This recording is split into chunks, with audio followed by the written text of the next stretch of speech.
दोस्तों, भारतीय वैज्ञानिकों के पास ऐसा टैलेंट है कि इन्हें दिया गया चैलेंज ये अपने ईगो पर ले लें तो फिर अच्छे देश भी घुटनों पर आ जाते हैं। भारत के वैज्ञानिकों ने ऐसा एक नहीं कई बार करके दिखाया है। क्रायोजेनिक इंजन, मंगलयान, ये वो उदाहरण हैं जिनकी कहानी आप सब जानते हैं। अब कुछ ऐसा ही एनर्जी सेक्टर में देखने को मिल रहा है।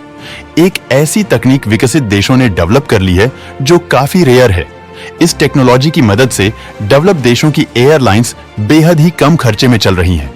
इनका फ्यूल बहुत कम यूज हो रहा है और ऐसा हो पा रहा है एक नए फ्यूल से जिसकी तकनीक भारत के पास नहीं है। और इस तकनीक से बने फ्यूल का इस्तेमाल करके ये डेवलप देश बड़े-बड़े कमर्शियल जहाजों को उड़ाने में सफल हो चुके हैं। इस नए फ्यूल से विमान बहुत कम ईंधन खर्च कर पाता है, इससे बड़ा खर्चा बच रहा है। वास्तव में भारत को भी ऐसी तकनीक की काफी जरूरत थी, लेकिन वही हुआ जो होता आया है। भारत ने ये तकनीक जब इन देशों से मांगी तो इन्होंने ये तकनीक देने से साफ मना कर दिया। हालांकि एक शर्त भी रखी इन्होंने, और वो शर्त थी जेवी यानी ज्वाइंट वेंचर, यानी भारत की जमीन पर प्लांट पर इस तकनीक का तो लगाया जाएगा, लेकिन इस फ्यूल की तकनीक नहीं मिलेगी भारत को। वास्तव में ये भारत के लिए बड़ा झटका था, लेकिन फिर नाराज भारतीय वैज्ञानिकों ने वो काम कर डाला, जिसके बाद इन सारे बड़े-बड़े ऑयल प्रोड्यूसिंग देशों की हड्डियां कांप उठी। पूरी खबर क्या है इस वीडियो में समझते हैं।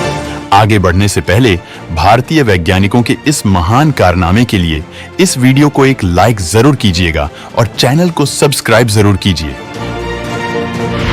जिस तकनीक के दम पर उछल रहे थे ये देश, भारत ने एक ही झटके में रेडी कर डाली, स्वदेशी तकनीक।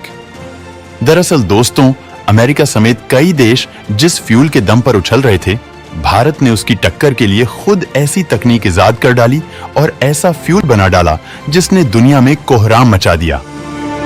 दोस्तों, हम बात रह रहे हैं SAF की, यानी सस्टेनेबल एविएशन फ्यूल की। दरअसल ये एक ऐसे तरीके का जेट फ्यूल होता है जिसे कुकिंग ऑयल, एग्रीकल्चरल वेस्ट और खराब इंजन ऑयल से SAF यानी सस्टेनेबल एविएशन फ्यूल बनाया जाता है। एग्जाम्पल के लिए रेस्टोरेंट में इस्तेमाल किए गए तेल तक से SSF बनाया जा सकता है, और यही इसकी खास बात भी है, क्योंकि इस तरह के फ्यूल को बनाने के लिए हमें किसी भी बाहरी देश पर निर्भर रहने की जरूरत नहीं है।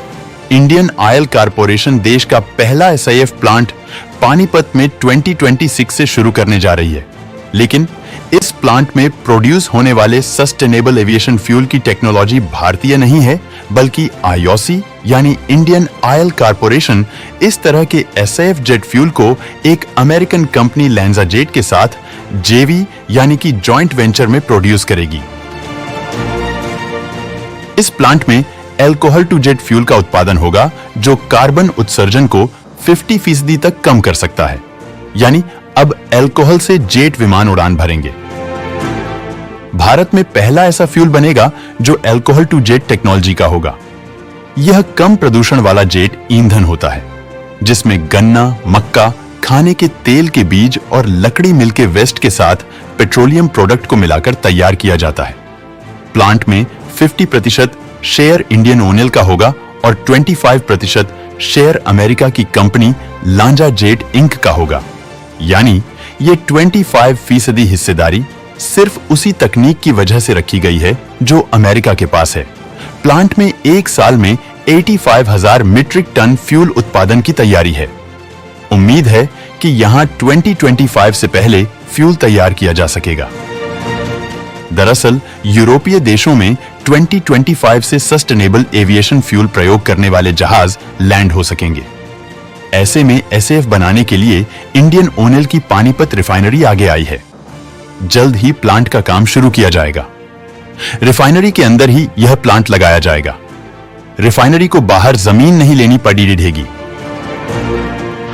खुद भारत ने तैयार कर डाली वो तकनीक जिसके लिए अमेरिका की मदद ले रहा भारत।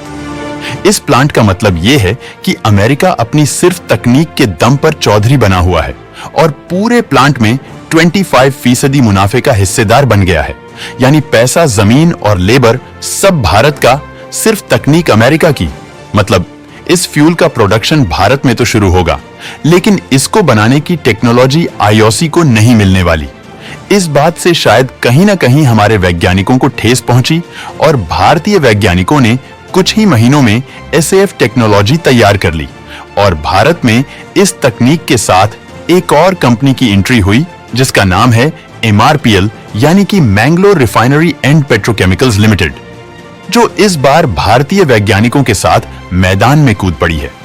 मतलब इंफ्रास्ट्रक्चर तो MRPL का रहने वाला है, लेकिन उसके पीछे दिमाग हमारे वैज्ञानिकों का होगा।